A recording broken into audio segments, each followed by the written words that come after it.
खान है। पिछले 30 साल से मैं इंडस्ट्री में हूँ। उर्दू, हिंदी, गुजराती, मराठी, इंग्लिश, भोजपुरी सब ज़ुबानों में काम कर चुका हूँ। इसके अलावा जितने भी कैरेक्टर इंडस्ट्री में लिखे गए हैं सबके सब मैं अदा कर चुका हूँ। हवालदार, इंस्पेक्टर, डॉक्टर, जज के पीछे पटे वाला और जो कसम दिलाते हैं, यानी कि हर तरह के कैरेक्टर मैंने किए हैं। जब मैं नया नया इंडस्ट्री में आया था तो एक बार फिल्म सिटी में घूमते घूमते मैंने देखा कि देव साहब शूटिंग कर रहे हैं, तो मैं उनके पास चला गया, उनको गुड मॉर्निंग कहा।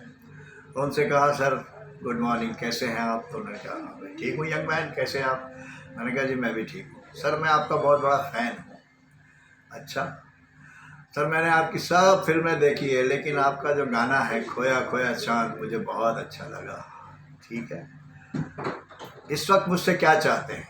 तो मैंने कहा, सर मैं भी कलाकार बनने के लिए हम आया हूँ, तो अगर आप अपनी फिल्म में छोटा मोटा रोल दे देंगे तो बड़ी मेहरबानी। उसी वक्त देव साहब ने पुकारा, नायडू इधर आओ, इसको काम दो। नायडू साहब आए, आके मुझे झाड़ से बांध दिया। फिल्म बना रहे थे गैंगस्टर।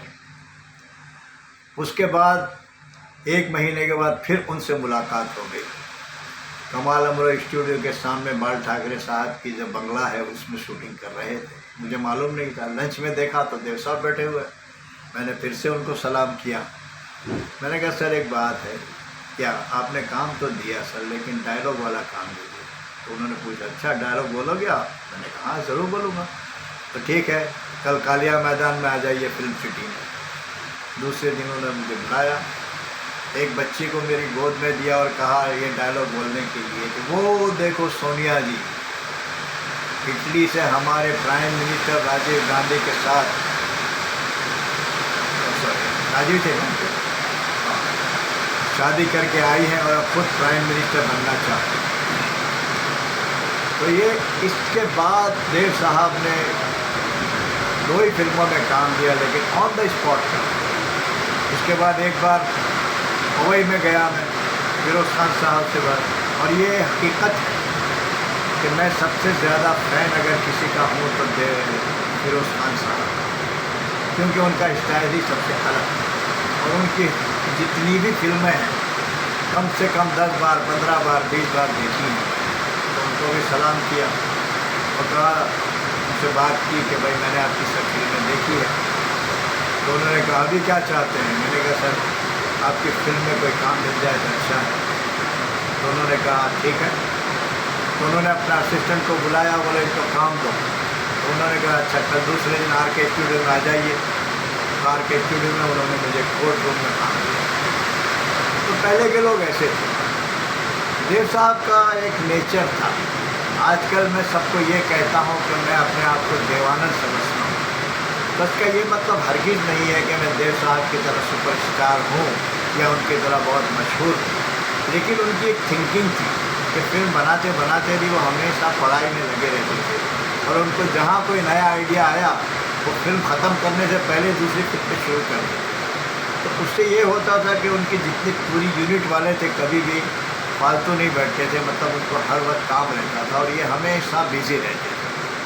और उनके ऊपर एक फिल्माया हुआ गाना है जो मुझे बहुत ही पसंद है, हम दोनों फिल्म का। और फिक्र को धुएं में उड़ाता चला गया, मैं जिंदगी का साथ निभाता चला गया, जो मिल गया उसी को मुकद्दर समझ लिया, जो मिल गया उसी को मुकद्दर समझ लिया, मुकद्दर समझ लिया, मुकद्दर समझ लिया, हो गया मैं उसको भुलाता चला गया, हर फिक्र को धुएं में उड़ा। तो मेरी थिंकिंग ये है कि आप बग़ैर काम की चिंता मत किए, बग़ैर अपने काम में लगे रहो। ये दिमाग जो है सोचना नहीं भूलता, कभी अच्छी सोच आती है, कभी बुरी सोच आती है। तो अगर आप बुरी सोचें सोचेंगे तो दिमाग जो है आपका पूरे शरीर को आपको कंट्रोल करता है। जैसी आप सोच रखोगे वैसे ही आपके शरीर पे उसका असर होगा। तो कभी भी बुरी सोच मत सोचो, हमेशा नेगेटिव सोच मत रखो, पॉजिटिव सोच रखो, क्योंकि जो होना है वो आपके बस में नहीं है। आप किसी तरह से किसी भी चीज़ को चेंज नहीं कर सकते। ऊपर वाले ने जो आपके मुकद्दर में लिख दिया है वो कोई आपसे छीन नहीं सकता। और अगर आपके मुकद्दर में कोई चीज़ नहीं है तो प्राइम मिनिस्टर भी आ जाए तो आपको वो काम दिलवा नहीं सकता। इसलिए कभी भी ये मत सोचो कि क्या होना है, कल की बातें मत सोचो, आज में जियो, आज जो हो रहा है उसके बारे में। कैसा लगा सर? ठीक है। अभी आपने फ़िलहाल जो फिल्में की उसके बारे में बताइए, जो अभी नई नई फिल्में, नए नए एक्टर्स, सुपरस्टार के साथ आपने काम किया है। हाँ, पहले मैंने फिल्म की थी रणबीर कपूर के साथ, संजू फिल्म की थी। कंगना रनौत के साथ की थी झांसी की रानी, और भी बहुत सी फिल्में की। लेकिन जो शाहिद कपूर के साथ फिल्म की थी कबीर सिंह, और अब शाहिद कपूर के साथ मैंने गोवा में एक वेब सीरीज़ की है जिसका नाम है सन्नी। सन्नी जो है मतलब ये अमोल पालेकर इनके नाना बने हुए हैं और ये जो है उनके नवासे हैं, सनी सीरीज़। और वहीं पर मुझे एक और फिल्म मिल गई तापसी पन्नू के साथ, लूप लपेटा।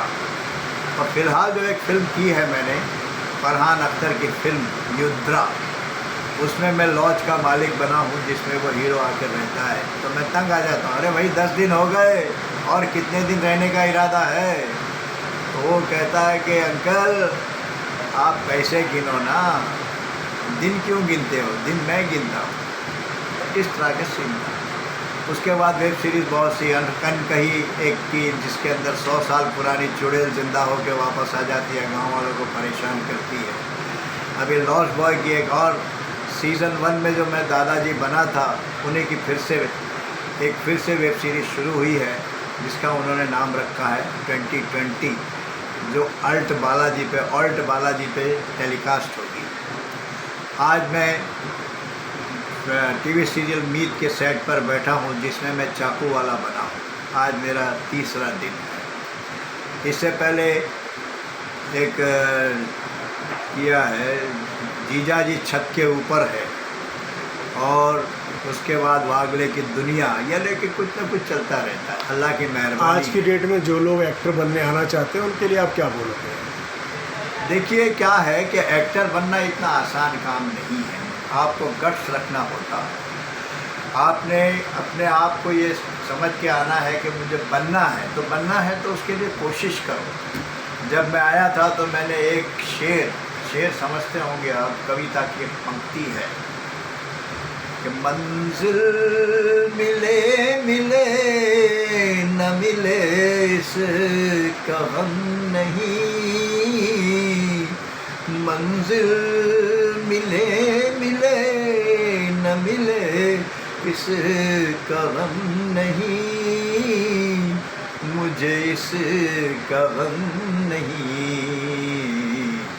मंजिल की जुस्तजू में मेरा कारवां तो है, मेरा कारवां तो है। ये क्या है कम कि कोई मेरा मेहरबां तो है। तो आपको आते के साथ सक्सेस नहीं मिलेगा, बहुत सी नाकामियाँ मिलेंगी, लेकिन उसने आपको घबराना नहीं है, चलते जाना है। इंडस्ट्री में मैं अकेला एक आर्टिस्ट हूँ जो सुबह सुबह उठकर स्टूडियोज़ के चक्कर काटता हूँ। क्यों? कि वहाँ जाता हूँ तो मुझे यह महसूस होता है कि मैं अपने लोगों में आ गया हूँ। हालांकि वहाँ मेरा कोई काम होता नहीं, वहाँ स्पॉट बॉय मिलते हैं, मेकअप दादा मिलते हैं, आर्टिस्ट मिलते हैं, सब मेरा सम्मान करते हैं। चाचा कैसे हो, चाय पियोगे, नाश्ता करोगे? मैं उन चीज़ों के लिए नहीं जाता हूँ, मैं कोशिश करने जाता हूँ। कभी कभी ऐसा होता है, अरे अंकल आज एक ये आर्टिस्ट आया नहीं, आप ये काम करोगे क्या? और ज़रूर करूँगा, काम करने के लिए ही आया हूँ। मैं पैसों की चिंता नहीं करता कि वो कितने पैसे देने वाले हैं। मैं अपने आप को बिज़ी रखना चाहता हूँ, इसलिए मैं कितने भी पैसे में काम कर लेता हूँ। क्यों कर लेता हूँ? कि उस वक्त मुझे माहौल मिलता है अपने लोगों का, इसलिए मैं भी काम करता हूँ। ये ज़रूरी नहीं है कि पैसा सबसे बड़ी चीज़ नहीं है। अपने आप को आप बिज़ी रखो, हमेशा आप अपने आप को बिज़ी रखोगे तो सही रहोगे। धन्यवाद। थैंक यू वेरी मच, बहुत बहुत शुक्रिया।